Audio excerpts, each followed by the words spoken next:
All right, we're going to flash this on our screen. When you are free from fear and doubt, you're free from it by the action of the truth.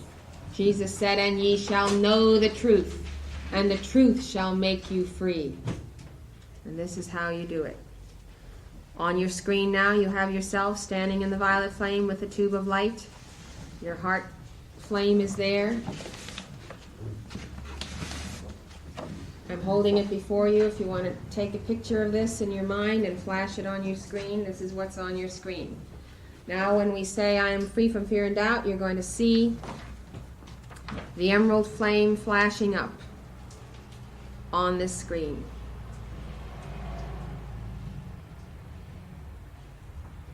I am free from fear and doubt, flash. Casting want and misery out, flash. Knowing now all good supply, flash, ever comes from realms on high. See fire descending from on high, emerald green rays. Here you can envision gold coins being poured out on your consciousness. All good supply. We visualize supply as gold coins, like the $5 gold piece. They tumble down by the hundreds, by the thousands. They're tumbling down. Put this on your screen, please. You can hear them. You can hear the jingling of these gold coins descending. Now, I am the hand of God's own fortune is the hand of God, holding in that hand, surrounded by emerald fire, these golden coins. I am the hand of God's own fortune, flash, flooding forth the treasures of light. Treasures of light, you begin to see crystals merging with the gold descending. Crystal diamonds, diamonds falling down as treasures of light. Now receiving full abundance, flash, to supply each need of life. And this substance meets the need of the four lower bodies of the Christ evolving therein. Let's take that one again. I am free from fear and doubt, flash, casting want and misery out, flash, knowing now all good supply ever comes from realms on high. I am the hand of God's own fortune, flash, flooding forth the treasures of light, now receiving full abundance to supply each need of life.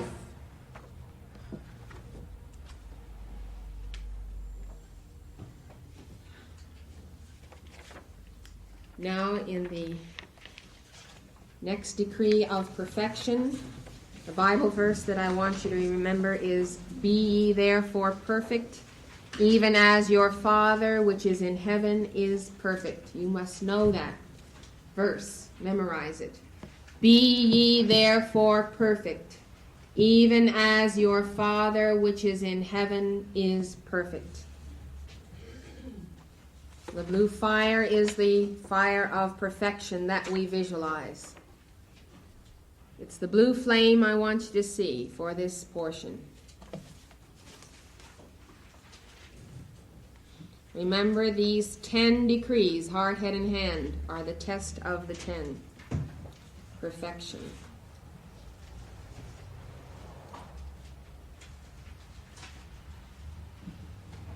I am life of God direction. God direction is the great divine director. So you know it's God power, it's the blue ray. And that perfection, that direction is our life. When you see this whole flame now superimposed upon the image of yourself standing in the center of the tube of light, it's blue, fiery blue, just like this, sapphire blue. But then it says, "Blaze thy light of truth in me." And just at that moment, you see within the folds of blue flame, you can see scintillating points of emerald truth right in the midst of blue. And the flames are dancing and leaping together. And you see that out of the white fire core of any ray can come forth any color. So out of the white fire core of the blue ray comes forth shoots and spurts of green. Did you ever put those chemicals in your fireplace that make your fires turn colors? Well, that's what happens. The fire turns any color you visualize it. Focus here, O God's perfection, blue, from all discord set me free. Comes crashing down the great cord of the mighty Elohim Hercules in Amazonia, the cord of blue lightning, and it shatters all discord and sets you free in a blaze of violet flame. And there shoots the violet fire in the midst of the blue. Make and keep me anchored in the justice of thy plan. God justice by the power of blue lightning releases a flash of yellow. That's the flame of God justice, the 8 o'clock line of Lord Lanto. Justice is the illumination of blue. I am presence of perfection. You center your attention now right back on the I am presence in the causal body. Living the life of God in man, which means the I am presence, the causal body. You visualize living the life of God in man. And with that, you reach the climax of this symphony of the music of the spheres in flame, in tone, in light. And the I am presence and the fiery core of your heart in that moment are one. And there is a great burst of light as God and man fuse consciousness for the release of Christ mastery. And you are, and you stand in that perfection, which Jesus said, be ye therefore perfect, even as your Father which is in heaven is perfect. Can you be perfect if you don't merge? So that's like the fiery core of being, your I am presence. The electron is in your heart, and there is the merging of the two force fields of being, and they become one for the manifestation of perfection. All right, now we're going to give this fantastic release of blue lightning. This is the hour of Jesus' perfection, the bringing of his atoms into alignment. As soon as he passes this initiation of perfection in the will of God, in the power phases, then he is transfigured. Because God has become man, man has become God, and then he shines in the light of the transfiguration. So it behooves us to ensoul the will of God, to become the will of God. Application to the blue decrees is the greatest fortification against temptation and darkness in this world. It is perfection and protection. They are the same thing. If you are perfect, you are whole, which makes you invulnerable, invincible. You cannot be penetrated when you are the wholeness of Alpha and Omega. Nothing can come into you. It may be all around you, but it cannot penetrate you.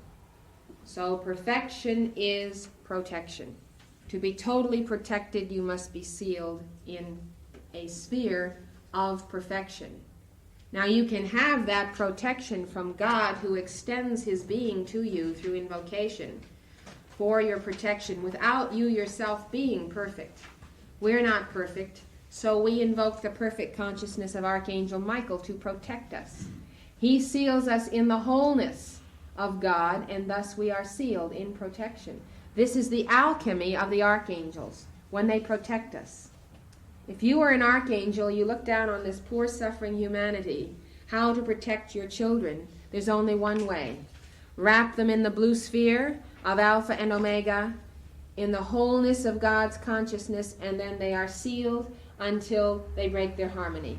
They break their harmony, it's just like breaking it. It's shattering that sphere as though that sphere were a giant Christmas ball.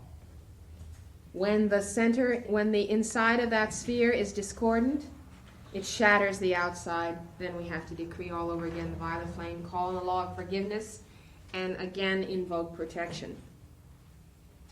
So we can benefit from the Master's perfection and wholeness and invoke protection until the hour when we are perfect as Jesus commanded us to be. Let us give this in vocation. I am life of God direction, flash. Blaze thy light of truth in me, flash. Focus here all God's perfection. From all discord set me free. Make and keep me anchored ever. You can see a regular anchor coming down from God. It comes down as the lifeline, the crystal cord of your presence. And just visualize that anchor manifesting around you. It's a very good thought form for God. This is a thought form that God is anchoring you in his being over this great lifeline of the crystal cord. The more vivid you make your visualization, the more you're going to attract of God's consciousness. Make and keep me anchored ever, flash, in the justice of thy plan. Now you see this anchor. It's anchored in a giant sphere of golden light, yellow light, which is justice. And that's the symbol of your being anchored in God justice.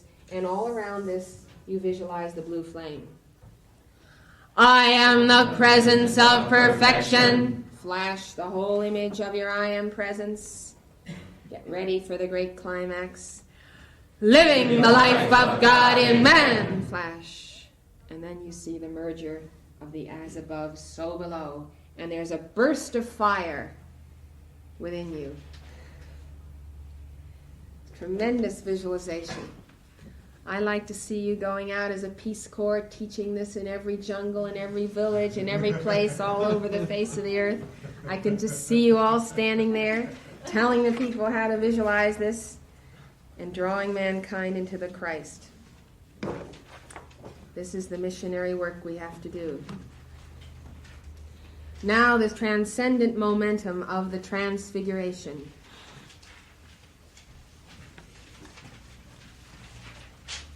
The visualization, when you say, I am changing all my garments. This is what we went over with on the Aries. For this corruptible must put on incorruption. This mortal must put on immortality. The changing of garments.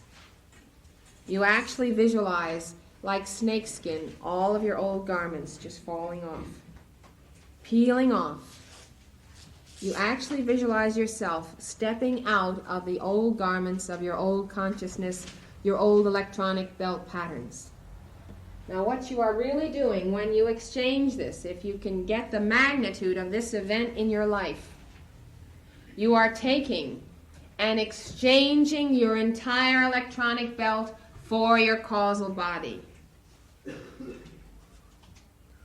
Swallowing this concept is almost like feeling like you're swallowing, like the fish swallowing the fish. It's such a fantastic thing to think that all of your being that is below in this electronic belt kettle drum down here is suddenly, it's like taking a big rod. Let's see, I'll take this pencil. Let's say the electronic belt is here at the bottom of this pencil and the causal body is at the top. All of a sudden you go like this. And the electronic belt is consumed because it swings into the position of the I am presence. The causal body descends to the position of where you are, and that is the initiation that just precedes the ascension. The complete exchange. Now in the occult dispensation, that's such a complex statement. It just means, occult means hidden. Just remember that's what occult means, hidden. But in the former dispensations of the hierarchy, man was required to balance 100% of his karma before he could ascend. And therefore, at the moment of the balancing of 100% of his karma, it is that key which is given. The causal body becomes man below, as above. And the electronic belt, anything remaining is completely consumed. That's really the definition of the ascension of anyone who balances 100% of his karma. Now the lords of karma saw that the age was coming to an end, an intensification of light, the tremendous weight of mankind's sin. They let forth the dispensation that we could ascend with 51% of our karma balanced. That's 1% over half. Which really, the reason that this could be done is that there are so many ascended beings who ascended from Earth's schoolroom, from the first, second, and third root races and over the years, that the weight of their causal bodies could stand as an atonement for the balance which mankind would not balance. This gives the individual the opportunity to ascend with 51% of his karma balanced, and when he is ascended from the ascended state, to return to the scene of his crime, to return to the scene of his karma, and balance the remaining 49%. And it was considered by the hierarchy it would be more advantageous to the total evolution of the planet if people could get up to the perfected state to balance the remainder of their karma. Only one hitch: in order to balance the remainder of their karma, they have to work through somebody in physical embodiment. They have to work through you and me. We've got to be the hands and feet of the masters. Through us, through the service we render with their help, they are balancing the remaining 49%. Because it's the law of octaves. An ascended being cannot enter this octave without being invited and welcomed. So we have great reason for the ascended masters to want to work with humanity in this age. It's self-enlightened interest. Self-interest, self-enlightened. Enlightened self-interest. Enlightened self-interest. Everybody's interested in the real self.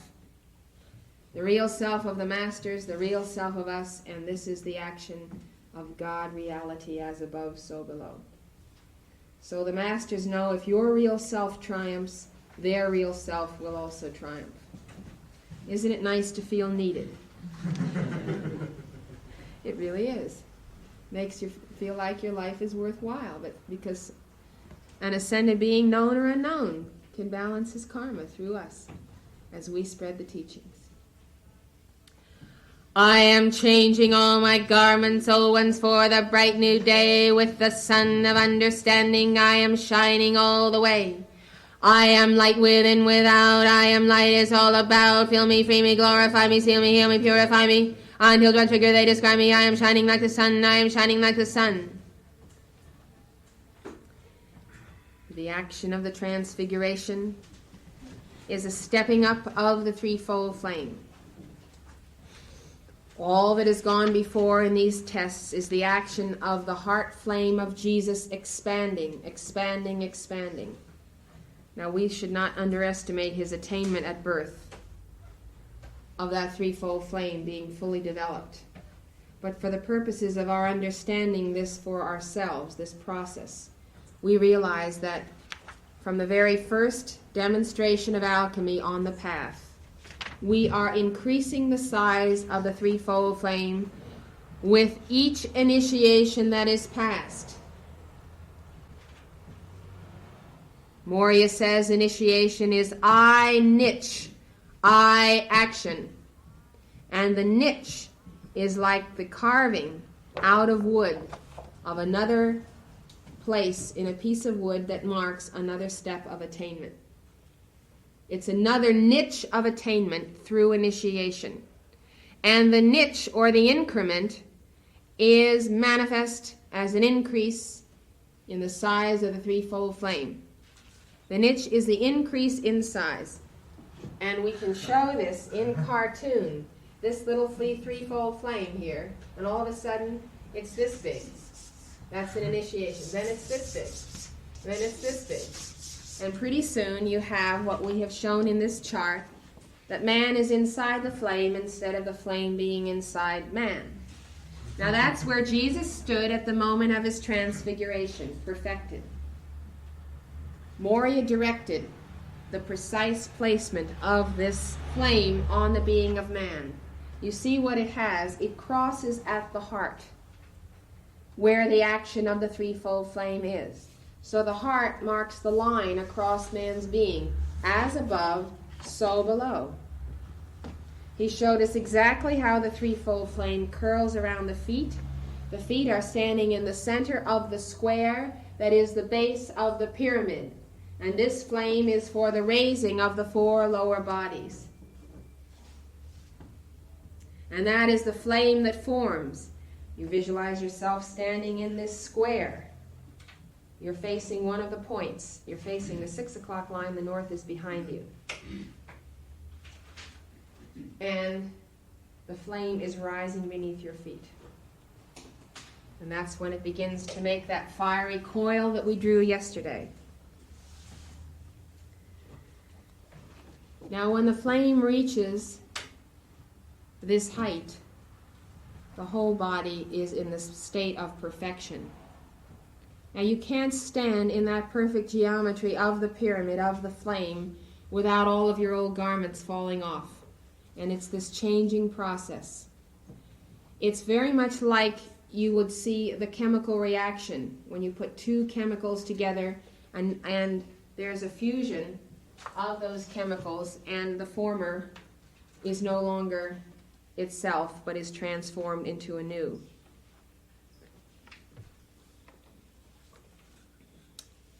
This is putting off the old man, putting on the new man. Paul wrote about this again and again. So the transfiguration, Matthew 17, verse 2. And after 6 days, after the retaining of God harmony, after the passing of the test of the 6 o'clock line, Jesus taketh Peter, James, and John, his brother, and bringeth them up into an high mountain apart.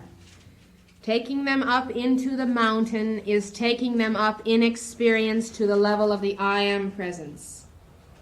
Let's remember that. He's taking his disciples up. He is raising their consciousness.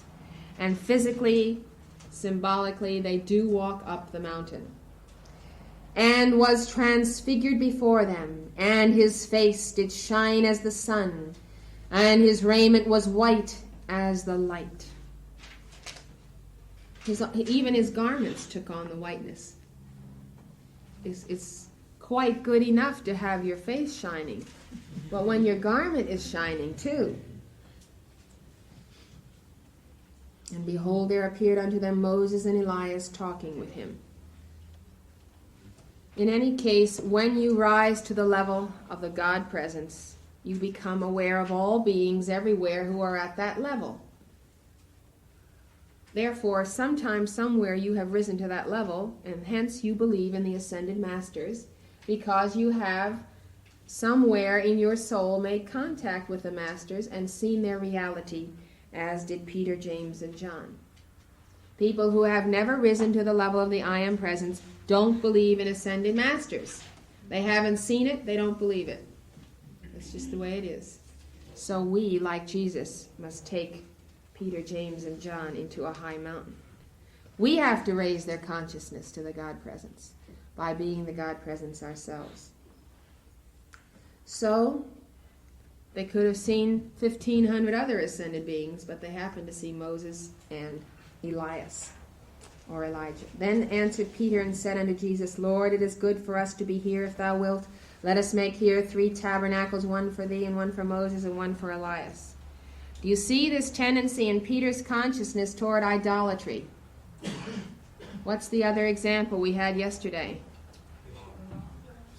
Lovest thou me more than these? Do you like me more than the outer symbol? And getting confused with founding the church upon Peter or upon the rock of Christ. Always this tendency in Peter, which Christ in every step of the way is trying to make him see. There are so many admonishments to Peter in the New Testament.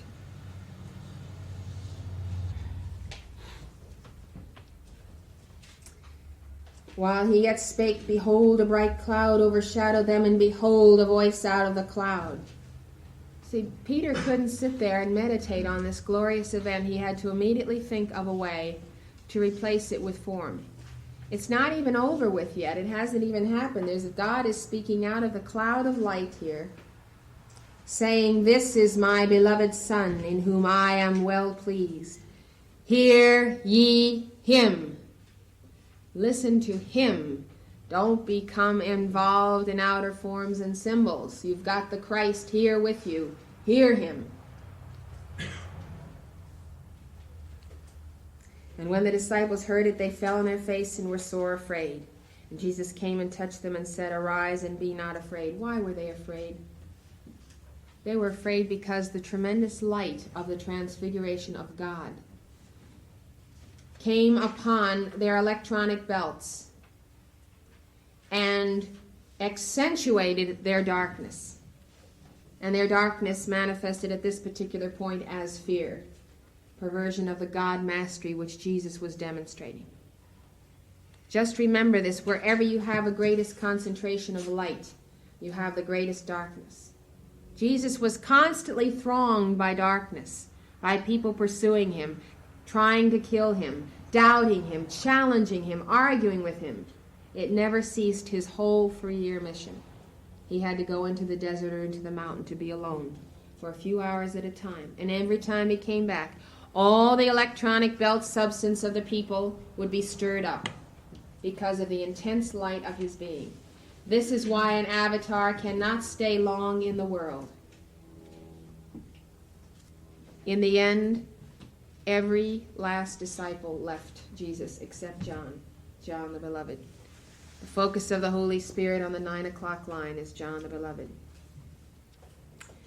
And so, as they came down from the mountain, they're descending from their visionary consciousness in the I Am presence, Jesus charged them, saying, "Tell the vision to no man until the Son of Man be risen again from the dead."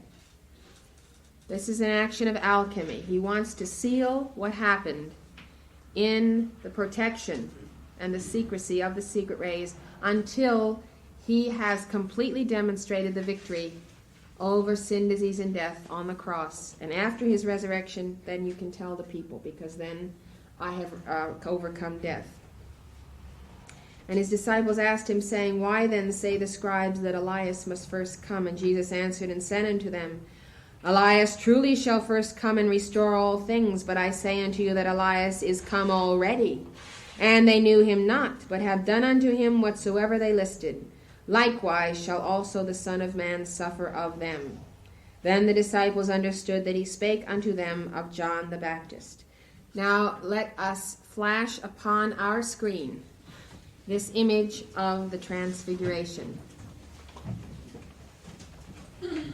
When you say with the Son of Understanding, you're going to see a giant ball of fiery white light, but it's tinged with yellow because it's the Son of Understanding, so it's wisdom.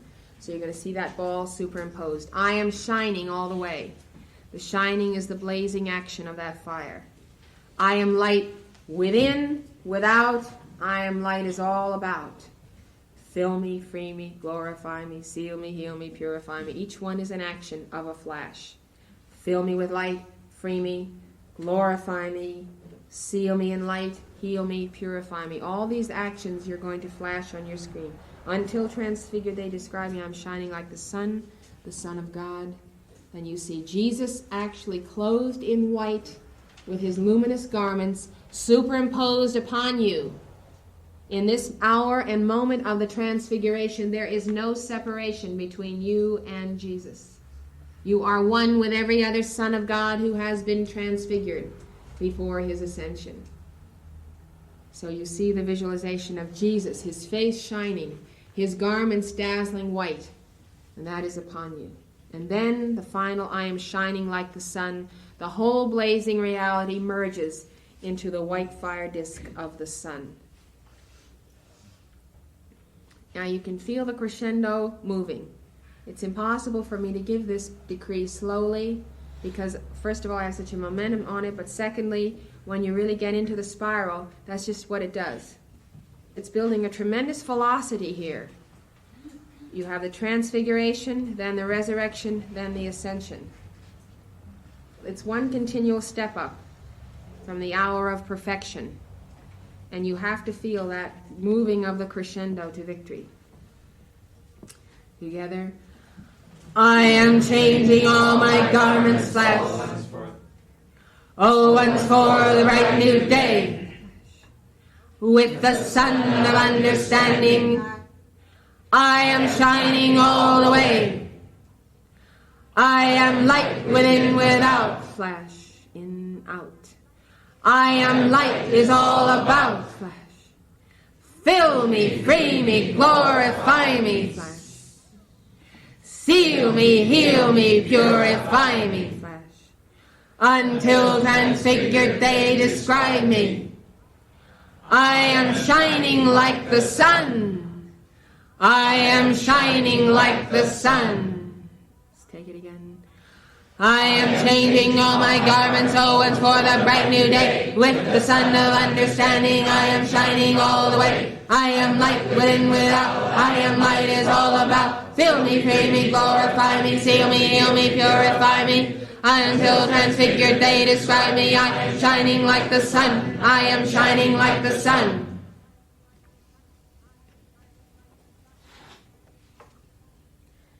Now when this flame begins to rotate and to whirl,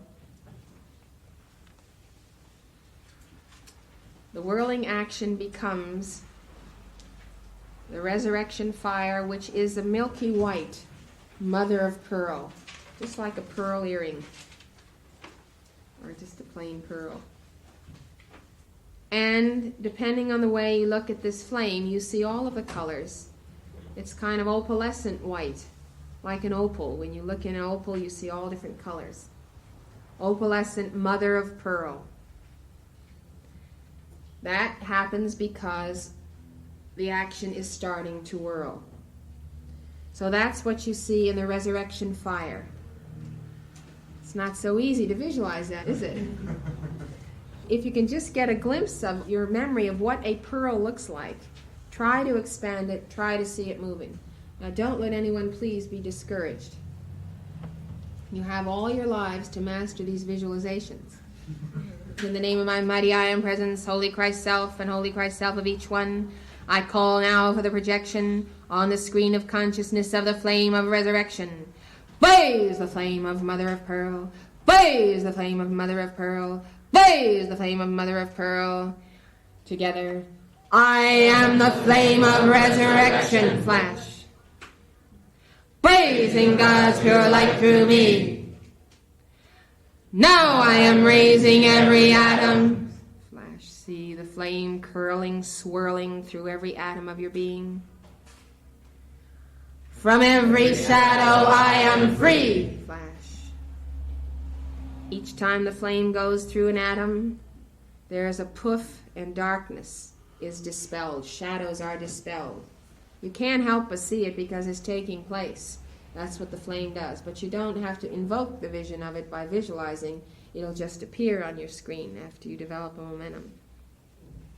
Now, if you are the light of God's full presence, you are the complete, entire, total light of your I am presence, of your causal body, now radiating all around you in this resurrection flame. Together. I am the light of God's full presence. I am living ever free. Now remember that living is an important word because the temptation of the opposition to resurrection is death. Death is the opposite of resurrection.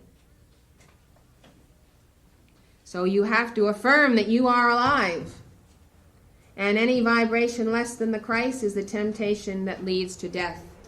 So it's the temptation of death to believe that any discord is real about us. Remember that. Do you tolerate a vibration of discord in you? That vibration will lead to death. And it must be put out. And you must assert, I am living ever free. Together. I am living ever free. Now the flame of life eternal rises up to victory. And that you see this flame whirling at the intensity of pearl, rising from beneath your feet all the way up, and it's rising to victory, and you are winning the victory of the resurrection. Does anybody doubt that he's winning? We're all winning, and they don't like it. Of course, doesn't like it. We're winning. Now what happens? it whirls so fast that this mother of pearl gets whirling faster and faster, so you no longer see color. It's merged into the one fiery light like the filament in the light bulb. And so the ascension flame is a step up of the action of the resurrection flame. So now it's easy. All you have to visualize is pure white fire on your screen.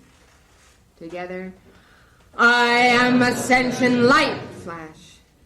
Victory flowing free. All of good won at last for all eternity. Flash. I am light, all weights are gone. Let the weights just fall off. Just see the ropes untying, all these weights falling. And you're overcoming gravity. Into the air I raise.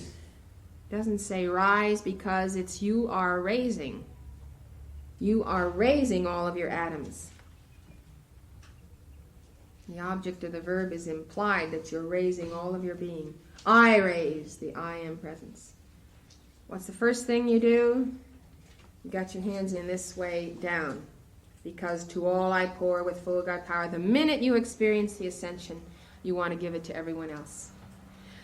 To all I pour with full God power. Imagine all this blue lightning projecting this white fire into the earth. My wondrous song of praise. This song of praise is actually the symphony and the choirs that are in your own causal body, in your own I am presence. Did you know you had a whole symphony in your causal body? Well, you do. You have choirs and angels and all kinds of beings dwelling in the consciousness of your own causal body. That's how vast the cosmos is. So that's your song of praise. They're singing and playing your keynote. The melody, the very music, you are hearing it because you're ascending. And you're pouring forth this music of your victory to all mankind. And what do you say? What else can you say together? Oh, hail! I am the living Christ, the ever-loving one, ascended now with full God power. I am a blazing sun flash.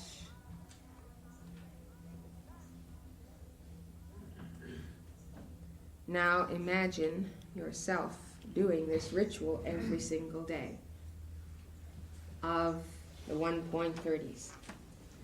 Whether you feel inspired or not, the memory of the experience we have shared in this makes you want to give them, no matter how you feel. You're going to give these decrees, knowing that the ascension is a daily process. Every day we are ascending. We don't ascend once. We ascend 1,000,000 times before the final act of the ascension. Remember the plot of the forces to postpone good into the future. They won't let us have it now. We're always imagining that ascension is way off in the distance somewhere. We'll finally get there when we're 90 or something. We're ascending right now. Right now we are ascending.